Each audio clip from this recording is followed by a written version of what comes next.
Okay, we are in Shmuel Aleph. We're on Book of Samuel, chapter 11, verse 9. Again, we counted the Jewish people. So you had the split. You had amongst Bnei Yisrael, you had 300,000 men. Ish Yehuda, you had 30,000 men. So we were talking about last week that there was a split between the northern and southern kingdom, apparently, even back then, maybe geographically or whatever, or otherwise, or it's, yeah, I mean, that's what it must have been. So, Vayomru l'malachim haba'im. So they said to the messengers, remember the people of Yavesh Gilad sent messengers around, to Binyamin to gather the people because otherwise Nachash Ammoni was going to was poised to attack, and he said to the people, the Jewish people, he said, if you want to make peace with me, so pluck out your right eye, and no problem, and I'll make peace with you, because that would have meant that I rule over the whole country, because nobody came to help you. Remember, that's where we were. So they told so now the people told the messengers, and they said, Kotamrum, the Ish Yavesh Gilad. So now go tell the people, to each person of Yavesh Gilad, and you should say, Machar tiyelachem teshua. Tomorrow there's going to be a salvation, kechom hashamesh, like the heat of the sun, or like by the time the sun is hot. Neitzi alechem, we will go out to you, we're coming to you, ve'asitim lanu, and we will do for you kechol hatov be'enechem, like all that is good in your eyes. Okay. So he tells them, we're on the way. Don't give up. Don't give up on me, baby. Okay. Then it says, Yud Aleph, Vayihi Memacharad. So it was on the next day. V'yasem Shaul so Shaul puts upon the people, Shlosha Rashim, 3 heads. So you're going to break the army into 3 portions. That's what we were doing here. And so, what happens is, and they came into the midst of the camp at the dawn, the morning watch. Okay, and they smote the Ammonites until the sun got hot, which is probably the heat of the day, which is probably around midday. So now the rest of them, Vayafutsu, the remaining ones, they scattered below Nishar Bam Shanayim Yachad. So much so that the 2 of them did not remain together. Okay, so that's how they the people were running away.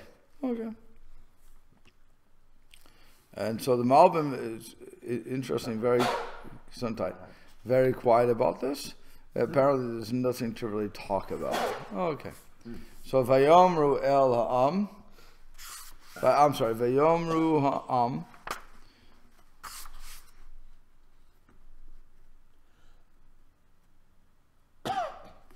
Right.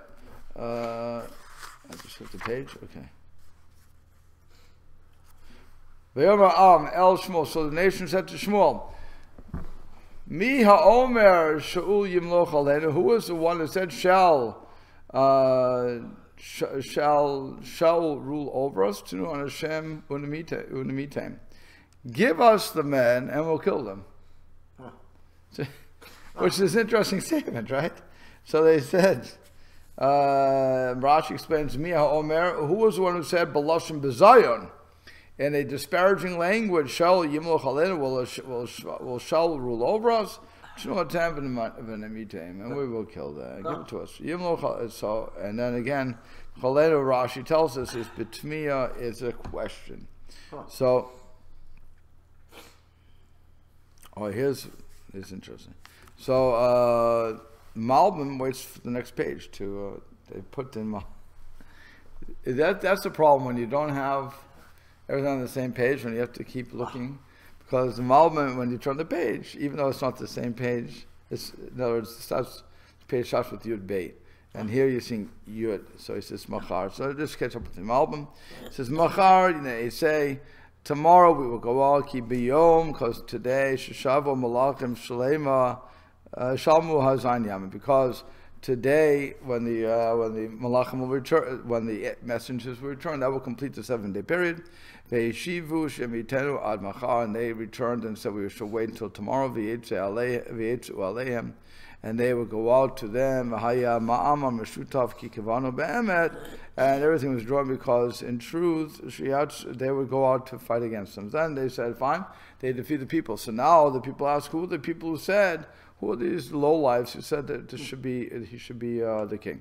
Atahodu kulam b'malchuto. Now everybody agreed, because of the military victory, everybody agreed that Shaul should be the king. V'chashvu eile shemar dubo. So now they consider these people who made the statement as those who were rebelling against them. And if they're rebelling against the king, so livnei mavet kamoreh b'malchut, they deserve death.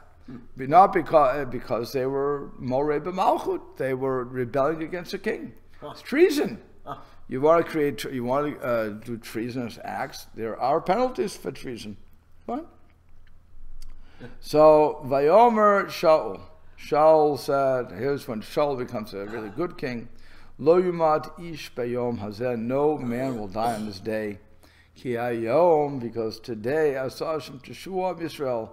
Because today Hashem made a salvation in Israel. So he doesn't, he decides, no, I'm the king.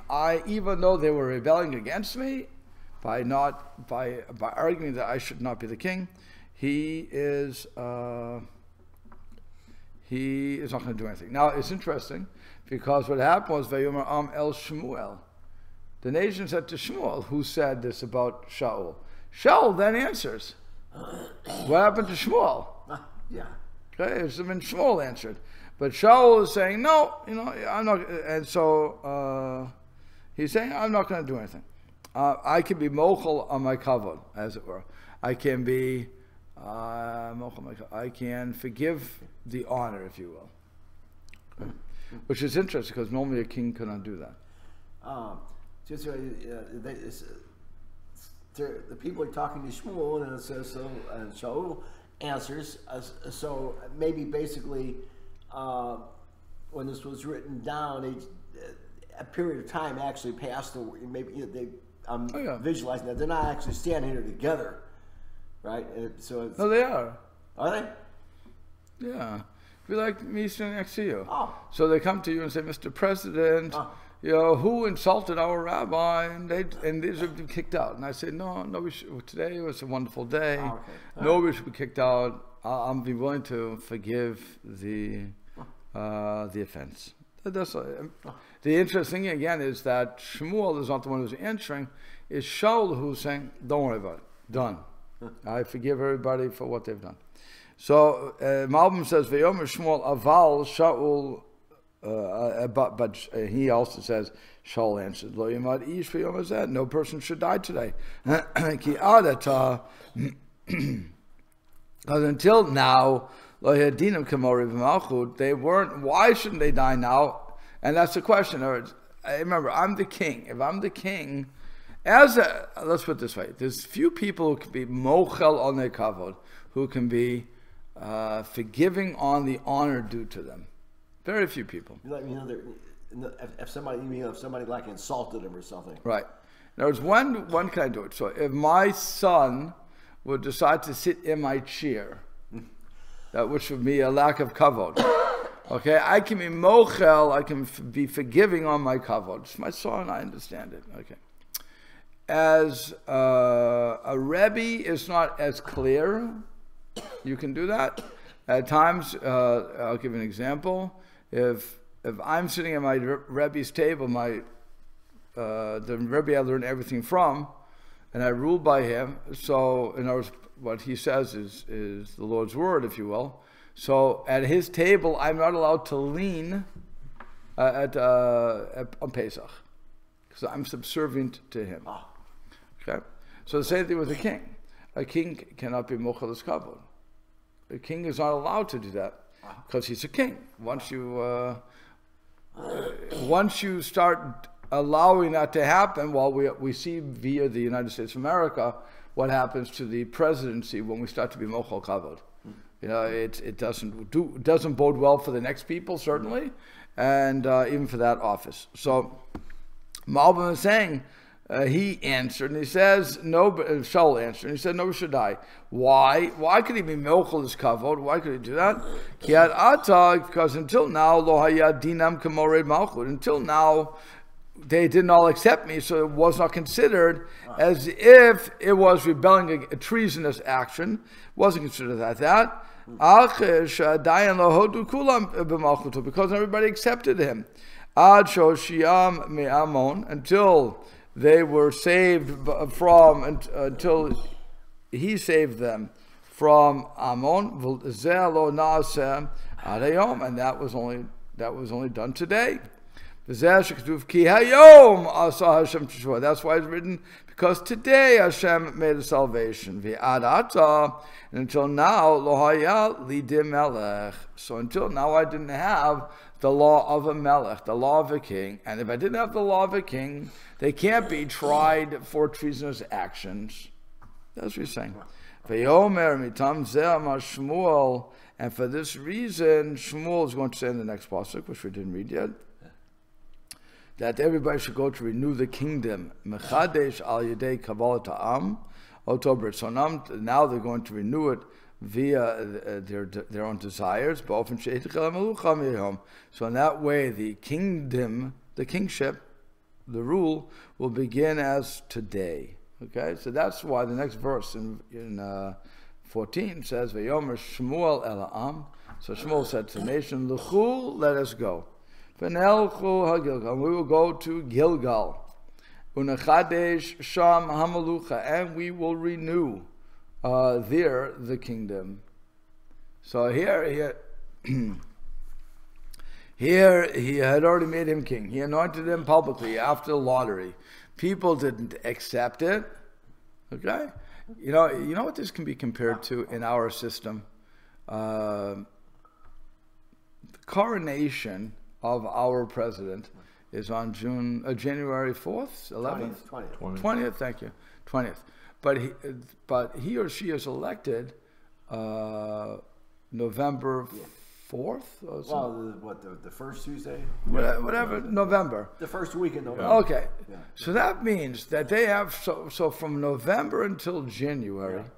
They have the opportunity. The people of the United States have the opportunity via their the Electoral College to either accept or reject what the people have said. So in other words, even though the president wins on November whatever, or that first Tuesday, he or she really doesn't become president until the Electoral College in December takes the vote. December. Right, December what? It's sometime December, and then the coronation is the coronation, the swearing in, inauguration, whatever we want to call it, inauguration. They call it coronation because of what's his name, Obama. That's what they used to say about Obama. The coronation, as a joke, right? But so they have the inauguration. January 20th, or whatever that day is going to be, which is a long time when you think about it. So really what's going on is we have to get used. In other words, so let's face it, there's never been a president that I know of, maybe Washington, but for the most part, there's never been a president that was elected unanimously. There's always been somebody opposed, right? And certainly in the last 4 elections, there's never been a landslide victory. I think the last landslide was Reagan. And that was the last one. All but one state. Right. Yeah. And even there, by the way, that one state was, we're not mosquing. We're not agreeing with you. And if it were that off, you wouldn't be the president. So but that's what I'm saying. So here, what we're seeing is that according to Shaul, because you didn't all accept me, it wasn't really a rebellion against the state, But now, and that's why Shmuel says, okay, so now let's strike while the iron is hot, and we're going to go and renew the kingdom. Because now everybody's masking, everybody's agreeing that you should be king. Okay?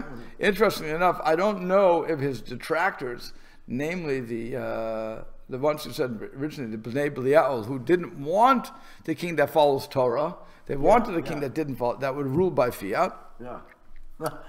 And so I don't know, do they now just go into the background because they realize they've totally lost?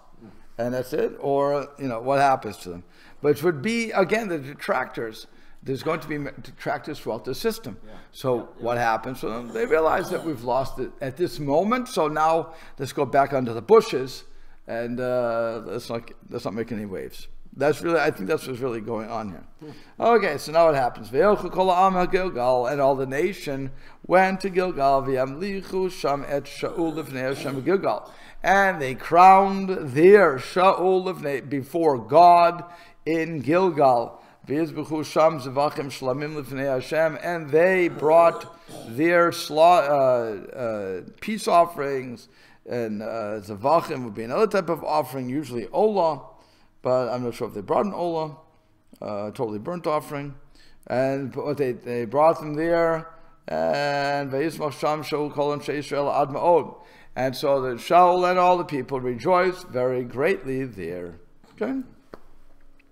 Everybody's happy, it seems. So now what it says is, okay, and they went and they crowned them, fine. Let's see. Okay, good. So everybody seems to be happy. Very nice. No real commentaries besides that. The David says, why do they have to say before God? In other words, why not just say they crowned, Shaul was crowned there. Why do they have to say before God in Gilgal? They already know they're in Gilgal anyway, but why before God? Because the divine presence of God rests upon a place where the majority of the congregation gathers. So when we have a lot of people gathering, that's when the divine presence of God, as it were, comes to us. Okay, that's what I said before God.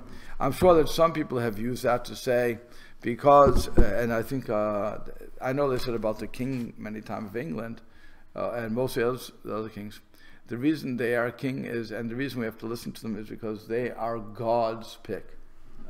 Same as the Pope. Yeah. Divine right. Divine right.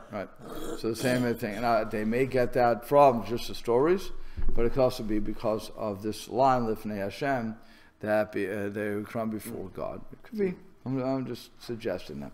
Certainly it said before that God picks the kings. So, and by the way, it still says that God, with all these kings and the presidents and all these other people, it says that God is the one who, the higher you go in office, the less free will you have. God removes your free will. God is playing a game of chess and just moving the pieces around. Put you in power and can take you out. Not only that, but controls what you do in power. Somebody actually, last night, oh, you were there, when they asked about what happened to Ahmadinejad. Oh. And I said, well, God used him, it was over. That's it. He's nothing now. He used to be in the news every day. Giving speeches. Right, and then now he should have upped his money and ran away, but he disappeared from the scene. Thank God, Baruch Hashem. Yeah. But like I said, those are the issues that go on with this. So now, chapter 12, Vayomer Shmuel El Kol Yisrael. So Shmuel says to all of Israel, Hine Shemati B'kolchem, behold, I have listened to your voice. L'chol Asher Martem Elai, to all that you plural have said to me, V'amlich Aleichem Melech, and I have crowned for you, upon you, a king.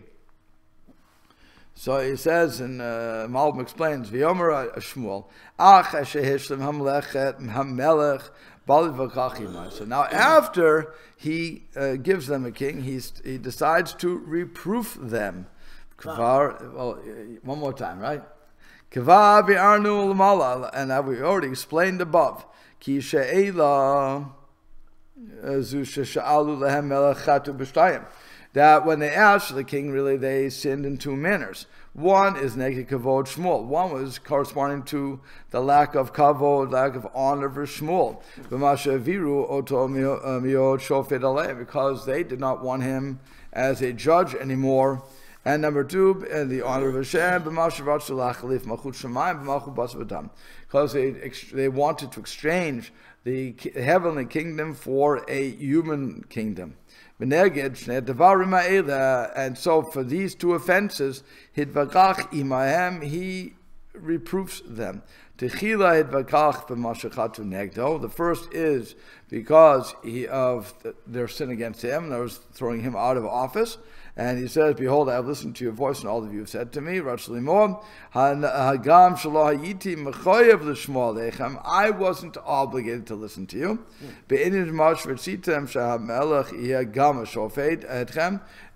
Namely, that the king should also be a judge over you.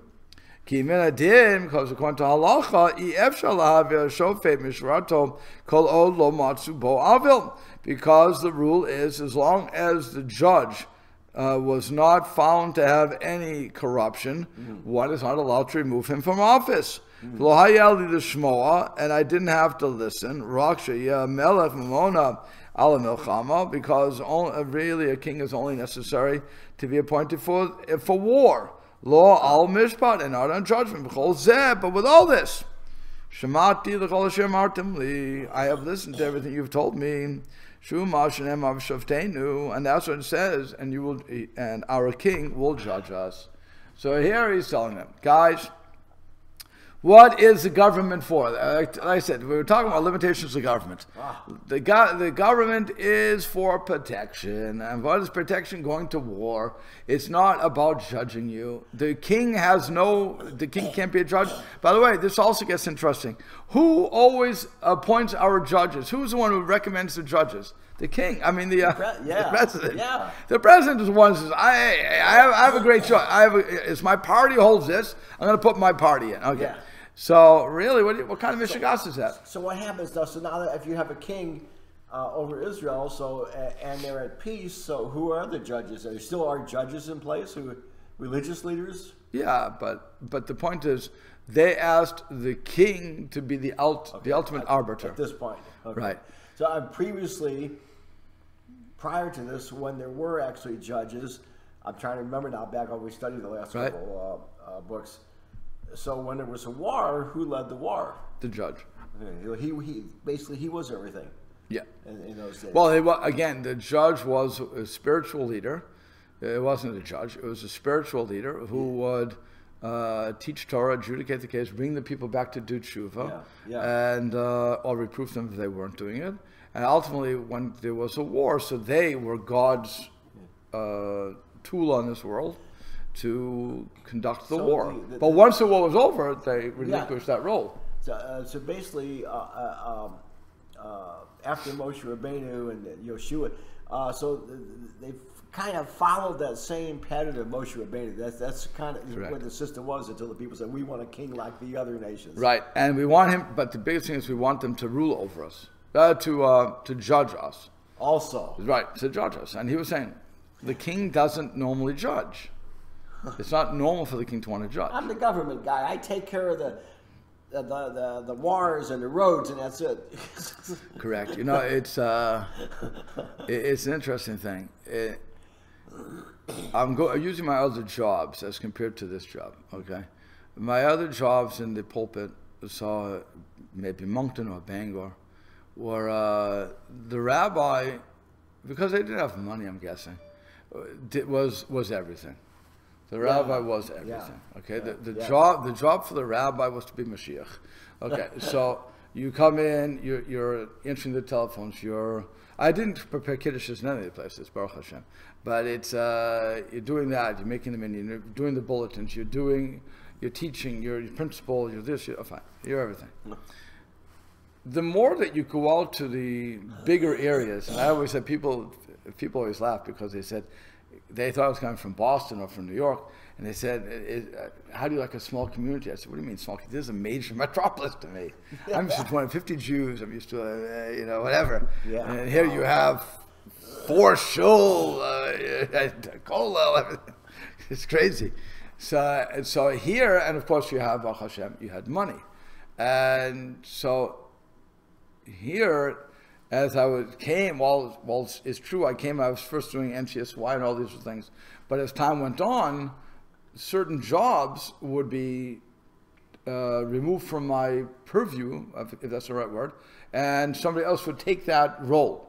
So that's how you got Rabbi Gutnicki to do the NCSY. And then you had, the game plan was for the Chabad, even, for me to move away from the colleges and let them have the colleges. But of course, there's nobody at the colleges per se to grab, so okay. And that's why and the person who's learning with me wants to learn with me versus the other person. Fine. So, but that really was, when Moshe was doing all this stuff, he was trying to figure out, okay, let's take this, let's move this piece, let's move this piece. But as a result of that, so I was being less the outreach guy who was going to go out of the building and more becoming the Rav. Yeah. Much more the Rav, where I have my little minions running around. No joking, all jokes not included there. But I have that, and then I can concentrate on this job and building this, rather than outside. That's up to them to bring people to me, so that we can, which is an interesting breakup of powers. Okay, and really that's what Shmuel is saying. When I had to go to war, I brought you to war. But I wasn't a king. I wasn't going to take your family. I wasn't taking your taxes. I wasn't taking your cows. I wasn't doing anything. Well, I brought you to war. We won the war. I brought you back to Tshuva. I judged you fine. Now you decided, you the outside, you the people, decided you want to break my power up. But you don't do you want to break my power. You want to throw me out. You want to throw me out. It's not fair. I didn't do anything wrong to you. So, but I'm willing. And by the way, we always say this about what happens when a rabbi gets outgrows a congregation, or the congregation outgrows a rabbi. What happens? No matter how good the rabbi is, but I'm looking at the negative side too, but no matter how bad he is. So they decide, we no longer want you. We want to replace you. So there's two things a rabbi can do. There's really two things a rabbi can do. One, sue the heck out of them. Say, if the contract is not over. If it is, deal with it.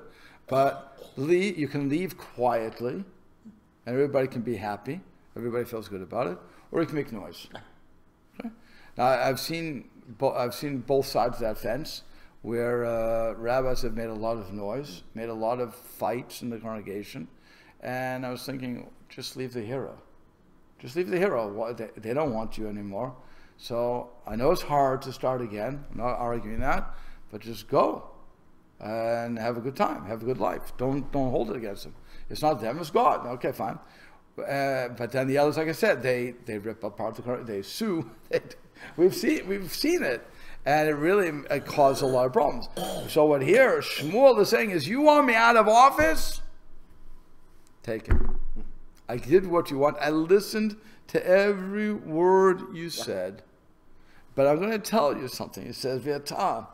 And now, Hinei HaMelech metalech lifnechem. And now, behold, the king will go before you. He will lead you. Okay? He's going to cause himself to walk before you. How did he put that? He is walking before you, fine. V'ani zakanti, and I'm old. V'savti, and I have gray hair apparently. Okay. Uvanai hinam edchem, and my son, behold, they are with you, but they don't like them. Okay. He doesn't want to say anything. V'ani etalachti livnechem, and I have walked before you, from my youth. Until this day. So Malbim explains, and I'm old.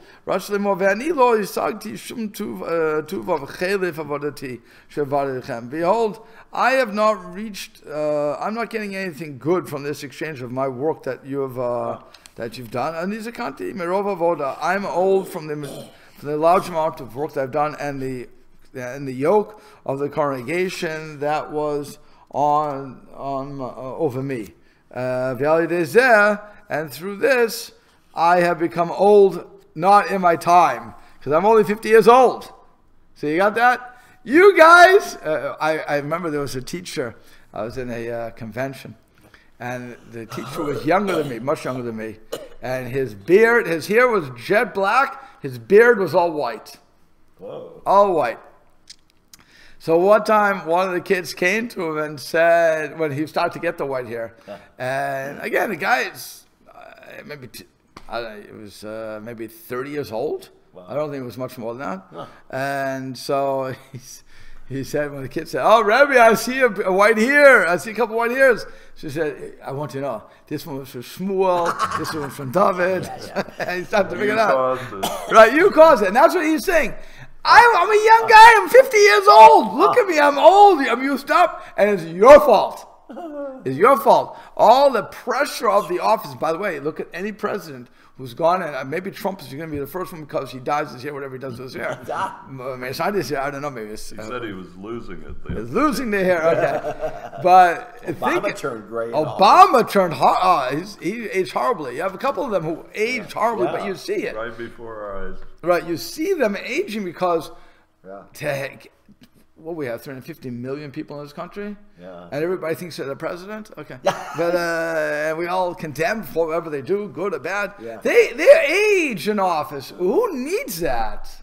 But that's what's going on. He's saying, you know, I became old before my time, and my children, they're here, and you didn't want them either. My children are right here before you, but they didn't inherit my greatness. Hinam itchem, but they are with you. Like one of the nation, because you took away their greatness didn't transfer over. And I walked before you. And behold, I walk before you from my youth until now. And as a result, you really shouldn't have replaced me. Not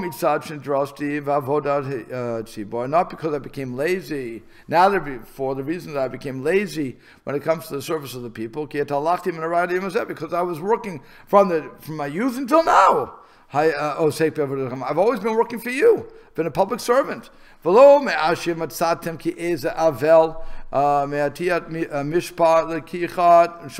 not because that I did something wrong or that I took bribes. Right? So for all those reasons, you should not have removed me. And with all this, and now behold, answer before me. Neged Hashem.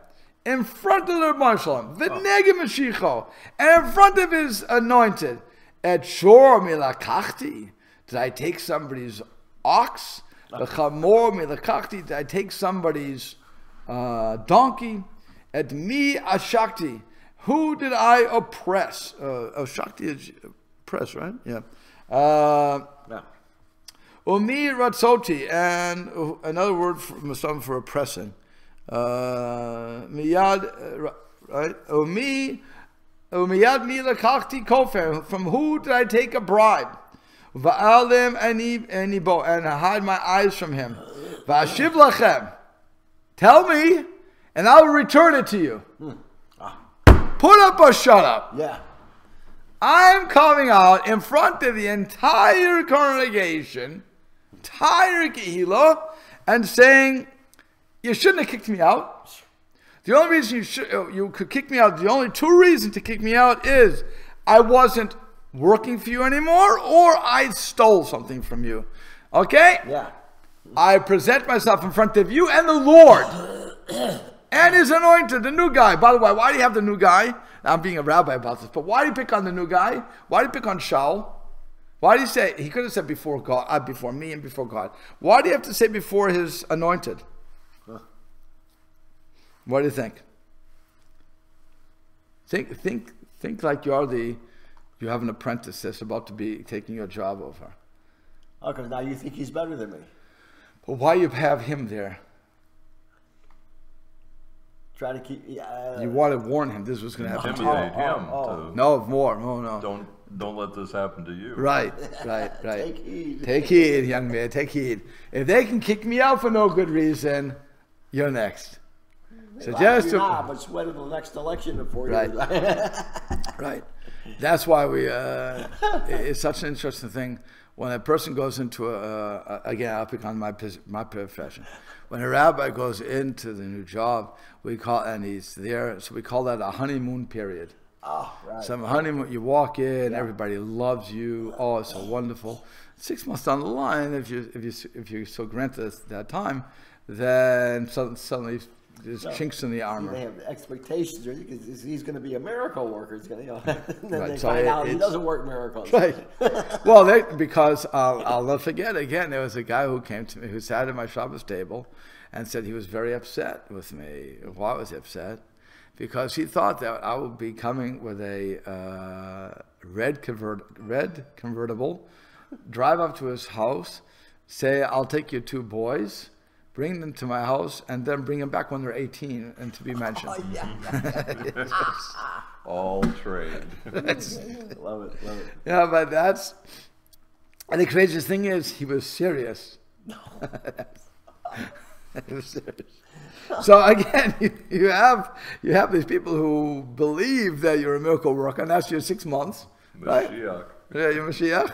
And then when you don't, so you start falling in their grace. But that's, again, looking at it there's many different ways to look at it, why he had to have Shaul there, and what he had to do in front of Shaul. But nevertheless, that's a simple explanation of that. That's So your introduction into your job. That's right. Get Benny used to a pal. You'll remember these words later. It won't make any sense right now, but later. Right. So he says, and so the Malbim says, Hini anubi. So Andrew says, Ki ata, because now, lo tarechanifu li lahagib pish'i. Now you will not flatter me. You're not going to try to flatter me from telling what my transgressions are, Bashihu neged Hashem, because it's in front of God. So you shouldn't be afraid from telling. Bashihu neged Mashiach, because it's opposite your anointed leader. Asher Yaseh Mishpat, that will do justice. So as a result, you have 2 people who are going to carry out. Malbim's taking very nicely. He's not saying learn a lesson. He's saying I have the heavenly kingdom who's listening, and I have the earthly kingdom who's listening.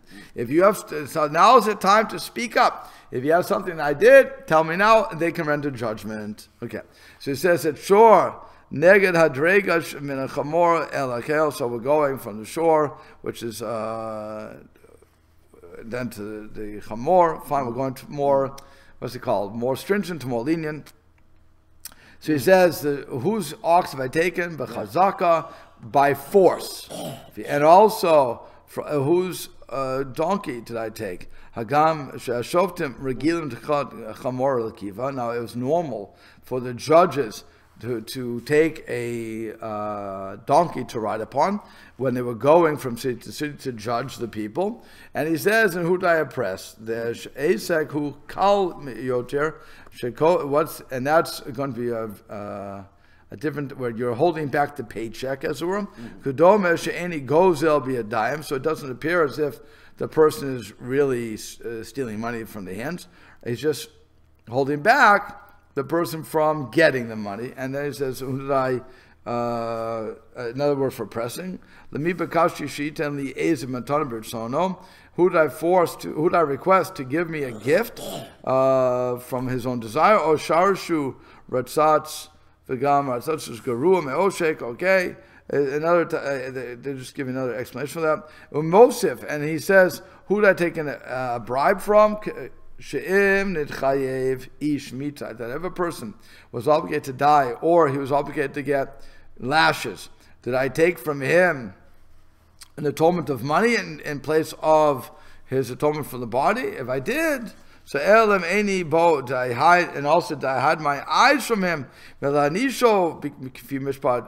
punishing according to justice. Hagam shekofes did I take an atonement from this one who's obligated? Did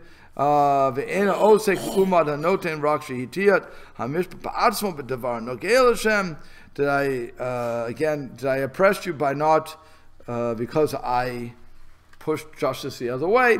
In all these cases, did I do anything? Ashiv lachem, I will return it to you. No problem. You tell me now. You say, here's God, here's the king. Tell me what I did wrong. I'm willing to pay all my debts. Period. So he said, Vayomru, and they said, Lo ashaktanu, v'lo ratzotanu, you didn't oppress us, you didn't take the money from us, you didn't take anything from anybody. So Malbim says, and they said, Tafsu ha'devarim ha'acharonim ha'kalim, they took the last words, which were the more lenient, and all the more, so you didn't steal from us, they added, you didn't take anything from anybody, even through a gift, you didn't accept gifts, you never received benefit from any man, like our rabbi said. So they're saying, they clear him of all charges. Okay? Vayomer aleihem, and he said to them, Eid iyeh bachem, Eid Hashem b'chem, that Hashem will be a witness with you. V'eid Mashiach hayom hazeh, and his anointed one will be a witness this day. Ki lo matzatem b'yadim umma, that you have not found in my hand anything. V'yomer Eid, and the nation said, or he said, but it's referring to the nation, Eid, they are, it's true. Okay, so hey, so Malbim says, "Vayomer ba'ashir yitzua shagam shalokach devar miyad ish." Since you already agreed that you didn't take anything, that they agreed they didn't take anything from him. Kibel sechar mekupad tzibor, and from all this he received the reward from the communal funds. Because the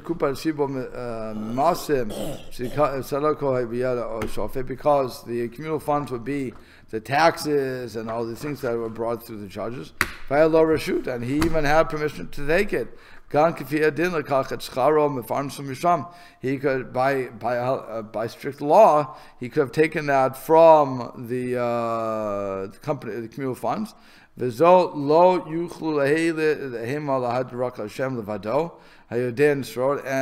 this they could only, there'd be no testimony except for Hashem.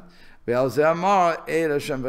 they said, okay, so that's what you're saying. You said I took nothing, but I could have taken that stuff, so now I want you to testify with Hashem that you didn't find anything in my hand. Even if you go through all the treasuries of my house, you wouldn't find anything.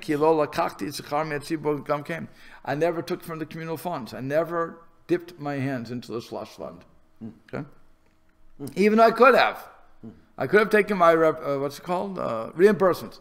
Could have taken my reimbursements, but I never did. I left it there.